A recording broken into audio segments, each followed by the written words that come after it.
Hi everyone, I am Anju and yes, it's true that I have removed my impacted wisdom teeth अनि आजको यो भिडियोमा चाहिँ मेरो एक्सपिरियन्स सेयर गर्छु म तपाईहरुसँग। मेरो चाहिँ सबै विजडम टिथहरु उम्रिसकेको थियो, बुद्धि भंगारहरु सबै 4वटै आइसकेको थियो, 32वटै दाँत थियो, तर त्यसमध्ये एउटा चाहिँ लोअर लेफ्टकोमा चाहिँ बाङ्गो उम्रेको थियो, इम्प्याक्टेड भएको थियो अनि मेरो बुद्धि भंगारहरु चाहिँ 2019 देखि आएको थियो अनि मलाई 19 देखि मेबी 2 or 3 इयर्स लाग्यो होला पुरै 4वटै दाँत आउनलाई।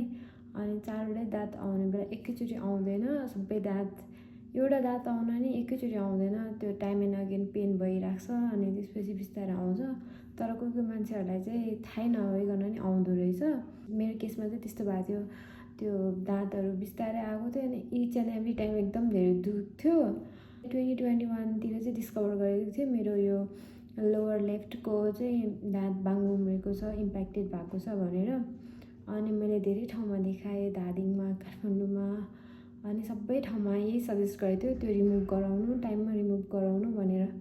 तर मलाई चाहिँ एकदमै डर लागेको थियो सर्जरी भन्ने सुनेर, मलाई एकदम डर लागेको थियो। मैले ट्राई चाहिँ गरे हो टाइम एन्ड अगेन त्यो हस्पिटलमा गएर निकाल्नलाई, तर मलाई फेरि डर लागेर के हुन्छ कहिले के भएर मैले निकाल्न सकिनँ।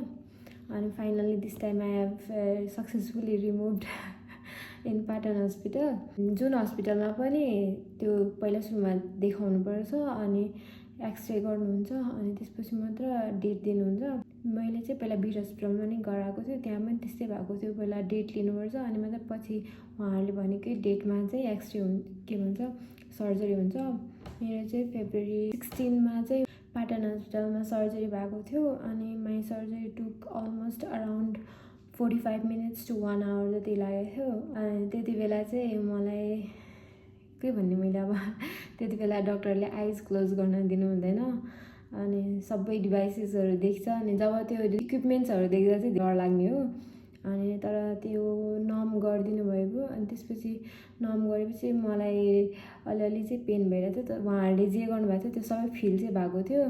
पहिला सुरुमा ड्रिल गरेर पार्ट गरेर अनि त्यसपछि रिमुभ गर्नुभएको सबै फिल भएको थियो। सबै गरिसकेपछि स्टिचेस लगाइदिनु भएको थियो, अराउन्ड 3 to 4 वटा स्टिचेस लगाइदिनु भएको थियो होला। अनि त्यो स्टिचेसहरु लगाएको पनि सबै फिल भएको थियो। अनि त्यसपछि सर्जरी भइसकेपछि चाहिँ आफ्टर 1-2 आवर्स जब त्यो नम इफेक्ट सकिन्छ नि त्यसपछि चाहिँ एक्चुअल पेन फिल हुँदै जान्छ। अनि त्यो फर्स्ट दिन चाहिँ पेन भएको थियो अनेस्टली भन्नुपर्दाखेरि। मेडिसिन्सहरु दिनुभएको थियो 1 विकको लागि अनि त्यो मेडिसिनहरु खाएँ मैले। 1 विक पछि रिमुभ गरेको स्टिचेस मैले अनि 1 विकसम्म चाहिँ मैले फुडहरु अलि दालहरु मात्रै खाएँ, दाल सुपहरु खान इजी हुने लिक्विड फर्म वाला फुडहरु खाएँ। मैले राइस चाहिँ खाँदै खाएन, मलाई एकदम डर लागेर। अनि सर्जरी गरेको 2-3 दिनसम्म चाहिँ मुख अलि खोल्न नि गाह्रो भएको थियो, पछि चाहिँ रिकभर हुँदै जान्छ। अनि सर्जरी गरेको दिन चाहिँ अलि बोल्न नि कम गर्नुपर्छ। सर्जरी गरिसकेपछि स्टिचेस ननिकाल्नेसम्म चाहिँ उहाँहरूले एभ्री 2 to 3 आवर्स अथवा 1 to 2 आवर्स जति पोसिबल हुन्छ त्यति नै नुन पानी कुल्ला गर्नु पनि भन्नुभएको थियो। त्यो पनि गर्न चाहिँ गएको थिएँ मैले। अनि त्यसपछि स्टिचेस निकाल्ने बेला चाहिँ मलाई बरु धेरै पेन भएको थियो, किनभने त्यति बेला त नम पनि गरिदिनुहुन्न अनि डाइरेक्ट त्यो स्टिचेस निकाल्छ नि त अनि डाइरेक्ट त्यो गर्दाखेरि चाहिँ दुखेको थियो। अनि अहिले चाहिँ म कम्प्लिटली नै भनौँ अहिले चाहिँ म हिल भइसकेँ। मेरो चाहिँ कहिलेदेखिको गोल थियो कि विजडम टिथ निकाल्ने, त्यसले गर्दा एकदम गाह्रो भइरहेको थियो। त्यसले गर्दा अर्को त्योसँगैको नजिकको दाँत चाहिँ किराले खान लागिसकेको थियो अनि त्यसपछि त्यसमा मेरो एकदमै ठुलो ग्याप भएर जहिले अड्केको थियो खानाहरू।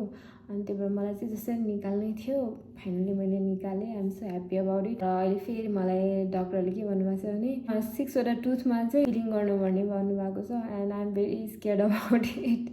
आई डोन्ट नो त्यो कसरी गर्ने हो, त्यो नि एकदम पेनफुल हुन्छ होला, मलाई डर लागिरहेछ।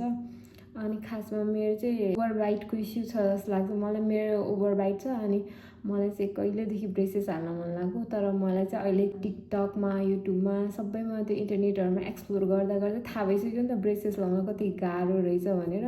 मलाई अहिले चाहिँ यतिको ओभर बाइट नि ठिकै छ, म ब्रेसेस हाल्दिनँ जस्तो भइसक्यो। हेरौँ अब पछि के हुन्छ, मेबी बिस्तारै मैले हाल्छु पनि होला अथवा हाल्दिनँ पनि होला। जे पनि हुनसक्छ पोसिबिलिटी चाहिँ। अनि मेरो स्टिचेस फुकालिसकेपछि पनि मैले 1-2 दिन चाहिँ खाना अभोइडै गरेँ, त्यसपछि मात्रै खाना खाएँ। अहिले चाहिँ म हिल भइसकेँ and I am very very happy. यो मेरो कहिलेदेखिको मैले कति एटेम्प्ट्स गरेको थियो यो सर्जरी गर्नलाई, तर मलाई एकदमै डर लागेको थियो। यति नै हो। अब तपाईँहरूको पनि इम्प्याक्टेड विजडम टिथ छ भने अनि निकाल्न एकदमै डर लागिरहेछ भने त्यस्तो धेरै डराउनु पर्दैन। अब त्यही मुभमेन्टमा त अफकोर्स पेन हुन्छ, बेरेबलै हुन्छ, त्यस्तो अनबेरेबल पनि हुँदैन। तर एकचोटि पेन सहिसकेपछि त पछिको लागि त धेरै सजिलो हो नि त। नत्र एभ्री टाइम खाना खाँदैपछि त्यो दाँतमा अड्किन्छ, यस्तो धेरै इस्यु हुन्छ। मेरो सबै हिल भइसक्यो अनि मैले टिथहरू पनि सकेसम्म क्लिनै राख्न खोजिरहेको छु। अनि अब 6वटा फिलिङ्स हाल्नुपर्ने भनेछ। आई डोन्ट नो त्यो कसरी गर्दा ठिक हो कि होइन, अब हेरौँ के हुन्छ।